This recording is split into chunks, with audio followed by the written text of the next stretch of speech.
Interview skill के कुछ points pressure और एक्सपीरियंस दोनों के लिए कॉमन होते हैं। आज हम उसी कॉमन पॉइंट्स पे डिस्कस करेंगे। आज मैं आपको बताऊंगा 8 tips which will enhance your probability to get a job। जी हाँ, नो अबाउट द कंपनी। आज वो आपकी इंटरव्यू ले रहे हैं, जान रहे हैं कि आप कौन हो। तो क्या ये आपकी अकाउंटेबिलिटी नहीं है कि आप जिस कंपनी के लिए जा रहे हो उस कंपनी के बारे में आप पूरा डिटेल्ड इंफॉर्मेशन लो, लास्ट 10 इयर्स की परफॉर्मेंस, जिस पोजीशन के लिए आए हो उस पोजीशन से रिलेटेड KRAs की रिस्पॉन्सिबिलिटी एरियाज, कंपनी की विजन, कंपनी की मिशन, ये आने वाले 10 साल में कंपनी क्या सोच रही है। इन सब को बोलने के बाद आपको सामने वाले को ये भी बोलना है, मैं अपने को काफी लकी फील करूंगा अगर मुझे चांस मिलता है इस कंपनी को सर्व करने के लिए। I would feel pleasure, lucky if I get the chance to serve this company sir.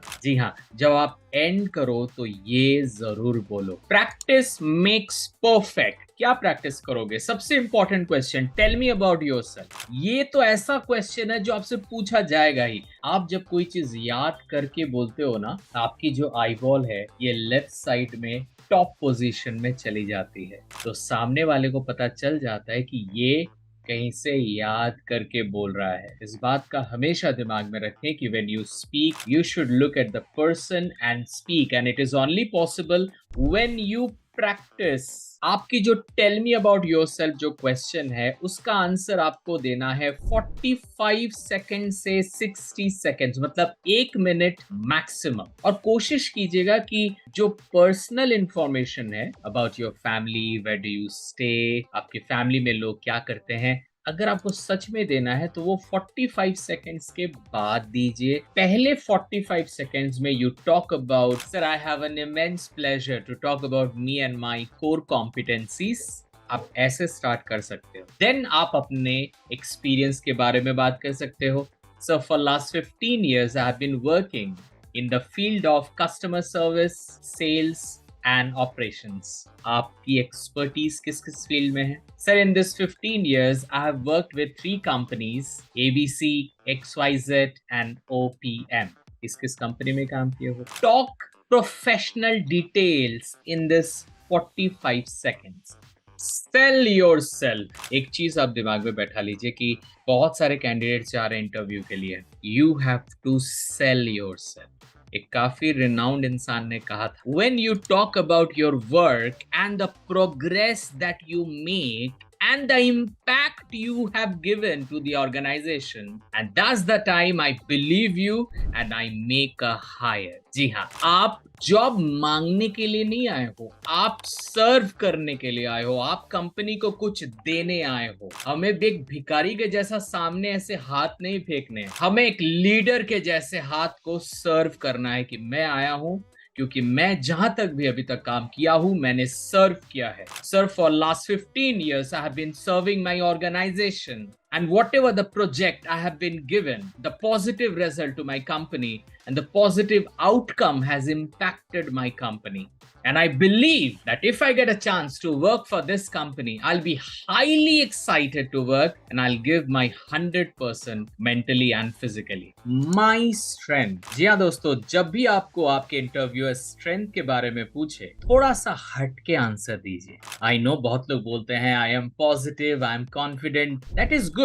सो मैं इंटरव्यूअर को ये नहीं बोलूंगा कि I am creative and customer centric, बल्कि मैं अपने ऑर्गेनाइजेशन में ऐसा कुछ इंसिडेंट के बारे में बताऊंगा जहां पे ये बात साबित होती है कि मैं क्रिएटिव हूं और मैं कस्टमर सेंट्रिक हूं। फॉर एग्जाम्पल, अगर मुझे बोलनी है कि मैं क्रिएटिव हूं, कस्टमर सेंट्रिक हूं और एक possibilitarian हूँ। Sir, there was a time when I was sitting in a customer service desk and one of my customer came to me and he requested for a statement. But my computer software where I can give the printout, that software was not working. I really want to help this person. I was thinking that something is possible. Let me think. How can I help this customer? And after some time, I thought about something. I had a plan that yes, I can get the printout done by this. It was a bit different way. So I went to my branch manager. I took his permission. I got those statement printed in a different way. Sorry, मैं नहीं बोल सकता because that is something related to the organization. And I got that statement printed and I gave it to the customer and customer was delighted. अगर आपको एक mock interview skill की training लगेगी और आप चाहते हो कि मैं आपको वो मॉक इंटरव्यू ट्रेनिंग दूं, तो मैं एक लिंक नीचे दे दूंगा डिस्क्रिप्शन में। मैं आपको 4 दिन का इंटरव्यू स्किल ट्रेनिंग दूंगा जो आपको एप्ट बना देगा इंटरव्यू को और बेहतरीन वे से क्लोज करने में। Now about your weakness. हर इंसान में कुछ वीकनेस तो होता ही है and that is absolutely fine. उस वीकनेस को छुपाना नहीं है, लेकिन थोड़ा टैक्टफुली हैंडल करना है। लेकिन दिमाग में हमेशा रखे, जब भी आप वीकनेस के बारे में बताएं, ऐसा वीकनेस बताएं जो इनडायरेक्टली पॉजिटिव हो और कंपनी को हेल्प करे। Sir, my current company organizes many contest and for that contest we give our best and every time I get myself so busy with my organization and my work and the customer, I don't get time to have my lunch.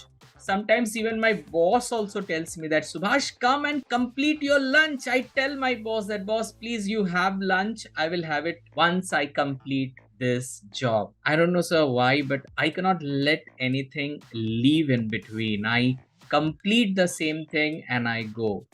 And it affects my health. And I know, sir, health is very important, but I'm working on this, sir. I'm working on my time management, my work management, and I believe, sir, I will get over this. कैसे मैंने अपने weakness को बोला, but indirectly ये positive है organisation के लिए, क्योंकि मैं ऑर्गेनाइजेशन के लिए ही काम कर रहा हूँ। लेकिन मैंने अंत में एक बात बोली कि I know sir, it is hurting my health and I'm working over this. मैं इस पे काम कर रहा हूँ। That is important. एक फाइटर अपने वीकनेस में हमेशा काम करता है।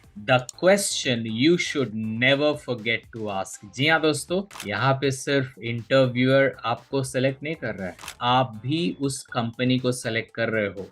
You have rights to ask question to your interviewer, लेकिन ज्यादातर देखा जाता है कि कैंडिडेट इतने नर्वस रहते हैं कि वो क्वेश्चन नहीं पूछते। एक बात हमेशा दिमाग में रखिए कि सामने जो इंटरव्यूअर है उससे इमोशनल इंसान नहीं चाहिए, उससे परफॉर्मर चाहिए, उससे लीडर चाहिए, उससे अकाउंटेबल इंसान चाहिए जिसको काम करना है। अब बात है कि आप क्या पूछोगे। आप खुद से पूछो ना कि आप जब इंटरव्यू रूम में जाते हो तो आपको क्या पूछना है। आप पूछ सकते हो कि sir, if I get selected and if my KRA is this, what will be expected out of me, sir? मुझसे क्या एक्सपेक्ट किया जाएगा जब मैं काम करूंगा। Yes, very nice question. इससे ये भी लग रहा है कि आप काम करना चाहते हो, आप पहले से पूछ रहे हो कि what will be my job responsibilities? Sir, for this particular job, what kind of values and expertise and knowledge you are expecting from the candidate? और इससे मुझे पता चलेगा कि सामने वाला मुझे सेलेक्ट कर सकता है कि नहीं। आप ये सोच रहे हो कि अगर ये पूछे कि भाई तू क्यों आंसर, क्या आप ऐसा सोच रहे हो कि सामने इंटरव्यूअर आपसे ये पूछेगा कि why are you asking so many questions? कभी नहीं पूछेगा। Don't forget to say thank you. मगर कब थैंक यू बोलना है? एकदम स्टार्टिंग से लेके जब आप इंटरव्यू रूम में दाखिल हो रहे हो, मे आई कम इन सर, अगर सामने वाला बोलता है यस प्लीज कम इन, जरूर बोले थैंक यू सर। बहुत लोग नहीं बोलते हैं। इवन जब आप बैठने जा रहे हो, you can simply ask may I sit here sir, please be seated, thank you sir. These are the small etiquettes that we have to follow. इससे सामने वाले इंटरव्यूअर को लग जाता है कि ये जो बंदा है या बंदी है, इसे एटिकेट्स पता है, इसे पता है कि कहाँ जाने से कैसे बिहेव किया जाता है। This is also very important. And finally जब आप लास्ट में इंटरव्यू को एंड कर रहे हो और इंटरव्यूअर बाद में आपको ये बताता है okay thank you, we will let you know, उस समय भी आपको बतानी है कि it has been a pleasure time spent with you sir, thank you. So wear smile throughout. जो भी आप बोल रहे हो आपके चेहरे पर एक मुस्कान रहेगी and this shows you are a very positive person। जी हाँ, और इससे ये भी पता चलता है कि आपके लिए अच्छा प्रेजेंटेबल हो होना बहुत इंपॉर्टेंट है, क्योंकि आप कुछ दिन बाद उसी कंपनी को रिप्रेजेंट करोगे। एम आई राइट? तो ये बहुत इंपॉर्टेंट है कि आपके चेहरे में थ्रू आउट एक स्माइल बना रहे। सो जैसा कि मैंने आपको बोला था, पॉइंट नंबर 2 में प्रैक्टिस करें, बोलने के साथ साथ स्माइल की प्रैक्टिस भी करें। थोड़ा अगर नर्वस भी हो तो कोई प्रॉब्लम नहीं, जब आप स्माइल करते हो तो वो नर्वसनेस छुप जाता है। सामने वाले को आप पॉजिटिव लगते हो, कॉन्फिडेंट लगते हो और पॉसिबिलिटेरियन लगते हो, जिससे कोई भी चीज इम्पॉसिबल नहीं लगता है। लेकिन हाँ, एक चीज मैं आपको बताऊंगा, टेल मी अबाउट योरसेल्फ। ये क्वेश्चन जो है ना, ये बहुत इंपॉर्टेंट है। एक बहुत अच्छा एक वीडियो मैंने इस पे बनाया है, जाइए और जरूर देखिए इसको।